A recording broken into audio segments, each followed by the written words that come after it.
PR পদ্ধতি নিয়ে বাংলাদেশে যেভাবে আলোচনা হচ্ছে এবং যেভাবে জনগণকে ভুল বোঝানো হচ্ছে, আসলে পিআর পদ্ধতিটা বুঝতে হলে তাকে অনেক জানতে হবে। পিআর পদ্ধতিটা এমন একটি পদ্ধতি, যেই পদ্ধতিতে ভোট হলে আপনার একটি ভোটও নষ্ট হবে না, একটি ভোটও অকার্যকর হবে না।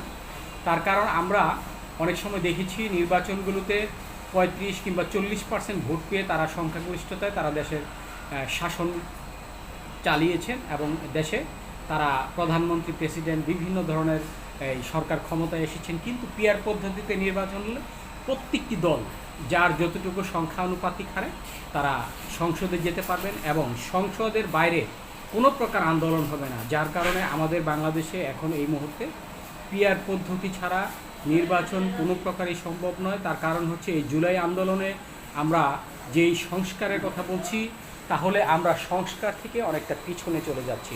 অতএব আমাদের এই মুহূর্তে পিআর পদ্ধতিতে নির্বাচনটা সবচেয়ে জরুরি।